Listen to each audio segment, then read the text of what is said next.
പെരുന്നാളും നല്ല ചൂടും എല്ലാം കൂടി ഒത്തിണങ്ങിയ സമയമാണ്. നമുക്ക് നല്ലൊരു തണുത്ത ഒരു പുഡിങ് തയ്യാറാക്കിയെടുക്കാം. എളുപ്പത്തിൽ ഉണ്ടാക്കിയെടുക്കാനും പറ്റും, നല്ല ടേസ്റ്റാണേ. അതിനായിട്ട് ഞാനിപ്പോൾ ഒരു പകുതി പൈനാപ്പിൾ എടുത്തിട്ടുണ്ട്. നന്നായിട്ട് പഴുത്ത് നല്ല മധുരമുള്ള പൈനാപ്പിളാണേ. ഇത് വലിയൊരു പൈനാപ്പിൾ ആയതുകൊണ്ട് അതിൻ്റെ പകുതിയാണ് ഞാൻ എടുത്തിരിക്കുന്നത്. ചെറിയ പൈനാപ്പിളൊക്കെ ആണെങ്കിൽ ഒരെണ്ണം എടുത്തോളൂ. പിന്നെ ഇപ്പോൾ പൈനാപ്പിൾ കിട്ടാൻ ഒരു പാടുമില്ല, കാരണം സീസണാണ്. വീട്ടിലേക്ക് ജ്യൂസ് അടിക്കാനോ എന്തിനേലും ഒക്കെ വാങ്ങുന്നതിൽ കുറച്ചൊന്ന് മാറ്റി വെച്ച് കഴിഞ്ഞാൽ അടിപൊളി പൈനാപ്പിൾ പുഡിങ് ഉണ്ടാക്കിയെടുക്കാൻ പറ്റും. പിന്നെ ഈ പൈനാപ്പിൾ മുറിച്ചെടുക്കുമ്പോൾ ഉണ്ടല്ലോ, അതിൻ്റെ മുള്ള് പോലുള്ള ഭാഗം ഉണ്ടല്ലോ, അത് കുറച്ച് നന്നായിട്ടൊന്ന് ക്ലീൻ ചെയ്ത് കളയണം. ഇല്ല എങ്കിൽ നമ്മൾ ഈ പൈനാപ്പിളിൻ്റെ പീസുകൾ പുഡിങ്ങിൽ കിടക്കുമ്പോൾ അതൊരു കടിക്കുമ്പോൾ അത്ര ഒരു ടേസ്റ്റ് ഉണ്ടാവില്ല. അപ്പോൾ അതുകൊണ്ട് അത് നന്നായിട്ടൊന്ന് ശ്രദ്ധിച്ചത് കട്ട് ചെയ്തെടുക്കാവുന്നതാണ്. ഞാൻ എൻ്റെ എഡിറ്റിംഗ് മഹാത്മ്യമൊക്കെ ഇതിൽ കാണിച്ചിട്ടുണ്ട് കേട്ടോ. എങ്ങനെയുണ്ട്, നിങ്ങൾക്ക് ഇഷ്ടപ്പെട്ടോ എന്ന് കമൻറ്റ് ചെയ്യണേ. ഭയങ്കര എഡിറ്റിംഗ് ഒക്കെയാണ്.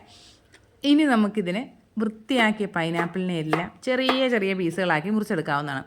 എത്രത്തോളം ചെറുതാക്കി മുറിക്കാൻ പറ്റുമോ അത്രത്തോളം ചെറുതായിട്ട് കട്ട് ചെയ്തെടുക്കണം. എങ്കിലാണ് പുഡിങ്ങിൽ കുഞ്ഞു കുഞ്ഞു പീസായിട്ട് കിടക്കുന്നതാണ് നല്ലത്. ഇതാ ഇപ്പോൾ ഞാൻ ആ പൈനാപ്പിളിനെ മുഴുവനായിട്ട് മുറിച്ചെടുത്തിട്ടുണ്ടേ. വളരെ ചെറുതായിട്ടാണ് മുറിച്ചെടുത്തിരിക്കുന്നത്. ഇനി നമുക്കിതിനെ ഒന്ന് മാറ്റി വെച്ചിട്ട് വേറെ കുറച്ച് പരിപാടികളുണ്ട്. ഒരു പാത്രത്തിലേക്ക് ഒരു 1/4 കപ്പോളം വെള്ളം ഒഴിച്ചു കൊടുക്കാം. അതിലേക്ക് ചൈന ഗ്രാസ് ചേർക്കണം. ഇതാ ഇതുപോലെ പാക്കറ്റിൽ കിട്ടുന്ന പ്ലെയിൻ ചൈന ഗ്രാസ് ഉണ്ടല്ലോ, അതാണ് എടുത്തിരിക്കുന്നത്. ഇതിലെ ഒരു പാക്കറ്റ് എടുത്തിട്ടുണ്ട്, 10 ഗ്രാമാണുള്ളത്. അതിനെ ചെറിയ പീസുകളാക്കി മുറിച്ചിട്ട് ഈ വെള്ളത്തിലേക്ക് ഇട്ട് നമുക്ക് കുതിർക്കാനായിട്ട് കുറച്ച് സമയം ഒന്ന് മാറ്റി വയ്ക്കാം. ചൈന ഗ്രാസ് മുറിക്കാനായിട്ട് കത്രിക ഞാൻ ഈ വീട് മൊത്തം നോക്കി, പക്ഷേ കണ്ടില്ല. പിന്നെ എന്തായാലും കൈ കൊണ്ട് തന്നെ അതിനെ അങ്ങ് മുറിച്ചിട്ടു. ഇനി നമുക്ക് മറ്റൊരു പാനിലേക്ക് നമ്മൾ അരിഞ്ഞു വെച്ചിരിക്കുന്ന പൈനാപ്പിൾ ഉണ്ടല്ലോ, അതിനെ മുഴുവനായിട്ടും ചേർത്ത് കൊടുക്കുക. എന്നിട്ട് 3 ടേബിൾ സ്പൂൺ പഞ്ചസാര ചേർത്ത് കൊടുക്കുന്നുണ്ട്. എത്രയൊക്കെ മധുരം ഉണ്ടെങ്കിലും പൈനാപ്പിളിന് ചെറിയൊരു പുളിപ്പിൻ്റെ ഒരു അംശം കൂടി ഉള്ളത് കൊണ്ട് നമ്മളിങ്ങനെ തന്നെ പാലിലേക്ക് ഇട്ട് കഴിഞ്ഞാൽ എല്ലാം കൂടി പിരിഞ്ഞൊരു വഴിക്കാവും. അതുകൊണ്ട് ഒരു 3 ടേബിൾ സ്പൂൺ പഞ്ചസാര ചേർത്തിട്ട് ഈ പൈനാപ്പിൾ നന്നായിട്ടൊന്ന് കുക്ക് ചെയ്തെടുക്കണം. ഈ പൈനാപ്പിൾ കുക്കായി വരുമ്പോൾ നന്നായിട്ട് വെള്ളം ഇറങ്ങും. പിന്നെ പഞ്ചസാരയുടെ വെള്ളവും എല്ലാം കൂടി ആകുമ്പോൾ കുറച്ചധികം തന്നെ വെള്ളം വരും കേട്ടോ ഇതിൽ. പിന്നെ അതങ്ങ് നമുക്ക് വറ്റിച്ച് ഡ്രൈ ആക്കി എടുക്കണം. ഈ പൈനാപ്പിൾ നന്നായിട്ട് കുക്കായി വരുമ്പോൾ ഉണ്ടല്ലോ, നല്ലൊരു മണം പരക്കും. ഇങ്ങനെ വീട് മുഴുവനായിട്ടും ആ മണം കൊണ്ടങ്ങ് നിറയും. നല്ല പൈനാപ്പിൾ ജാമിൻ്റെ മണമാണ് കേട്ടോ, അടിപൊളിയാണ്. കൊതി കാരണം നിവർത്തി കാണൂല ആ സമയത്തെ. ഇപ്പോൾ ഏകദേശം വെള്ളമൊക്കെ നന്നായിട്ട് വറ്റി വന്നിട്ടുണ്ട്. നമുക്കതിൽ നിന്ന് കുറച്ച് മാറ്റി വയ്ക്കാം. ഒരു 1/4 ഭാഗത്തോളം മാറ്റി വെച്ചിട്ട് ബാക്കി നമുക്ക് തണുക്കാനായിട്ട് മാറ്റി വയ്ക്കാം. അതിനെ നമുക്കൊന്ന് അരച്ചെടുക്കേണ്ടതുണ്ട് കേട്ടോ. ഇപ്പോൾ ഞാൻ കുറച്ച് മാറ്റി വെച്ചിട്ടുണ്ട്, ബാക്കി ആ പാനിൽ തന്നെ ഇരിക്കട്ടെ. ഇനി നമുക്ക് മറ്റൊരു പാനിലേക്ക് 1/2 ലിറ്റർ പാലൊഴിച്ച് കൊടുക്കാവുന്നതാണ്.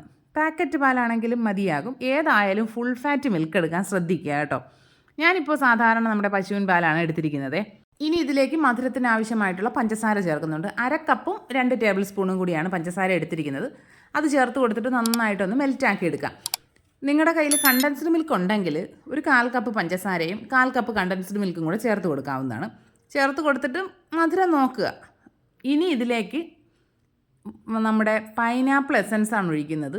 അത് ഒരുപാടൊന്നും ഒഴിക്കാൻ പാടില്ല, 3 തുള്ളി അത്രയേ ഒഴിക്കാവൂ കേട്ടോ. ഇല്ലെങ്കിൽ ഒരു വല്ലാത്തൊരു തരം ഒരു കുത്തുന്നൊരു ഫ്ലേവർ വരും.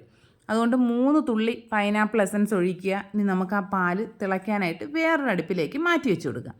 അപ്പോഴേക്കും നമ്മുടെ ചൈന ഗ്രാസ് നന്നായിട്ട് കുതിർന്നിട്ടുണ്ടാവും. അതിനെ ഒന്ന് നല്ലതുപോലെ അലിയിച്ചെടുക്കുക. ചൈന ഗ്രാസിൽ വെള്ളം പോരാ എന്ന് തോന്നുകയാണെങ്കിൽ ഒരു 1/4 കപ്പ് വെള്ളം കൂടിയൊക്കെ ചേർത്തിട്ട് ലോ ഫ്ലെയിമിലിട്ടിട്ട് വേണം നന്നായിട്ട് അതൊന്ന് അലിയിച്ചെടുക്കാനായിട്ട്. ഇപ്പോൾ നമ്മുടെ ചൈന ഗ്രാസ് ഏകദേശമൊക്കെ മെൽറ്റ് ആയിട്ടുണ്ട്. അതിനെ നമുക്കൊന്ന് ചെറിയ ഫ്ലെയിമിൽ വെച്ചിട്ട് അവിടെ വയ്ക്കുക. എന്നിട്ട് നമ്മുടെ പാല് നന്നായിട്ട് തിളച്ച് കൊണ്ടിരിക്കുമായിരിക്കുമല്ലോ, തിളച്ച പാലിൻ്റെ ഫ്ലെയിം ഏറ്റവും ലോ ആക്കിയിട്ട് ഒരു 2 മിനിറ്റ് വയ്ക്കുക. അപ്പോഴേക്കും അതിൻ്റെ ആ ഒരു ചൂടും ഒന്ന് കുറഞ്ഞു കിട്ടും. അപ്പോൾ നമുക്ക് നമ്മുടെ ചൈന ഗ്രാസിനെ ഇതിലേക്ക് ചേർത്ത് കൊടുക്കാം. ചൈന ഗ്രാസ് ചേർത്ത് കഴിഞ്ഞാൽ ഒരു 2-3 മിനിറ്റ് നല്ലതുപോലെ ഇളക്കി കൊടുക്കുക. ഏകദേശം തീ ഒന്ന് കുറച്ച് വെച്ചിട്ട് വേണം ചൈന ഗ്രാസ് ചേർക്കാനായിട്ട്. ഇല്ലെങ്കിൽ ചിലപ്പോൾ പിരിഞ്ഞതുപോലെ ആയിപ്പോവും.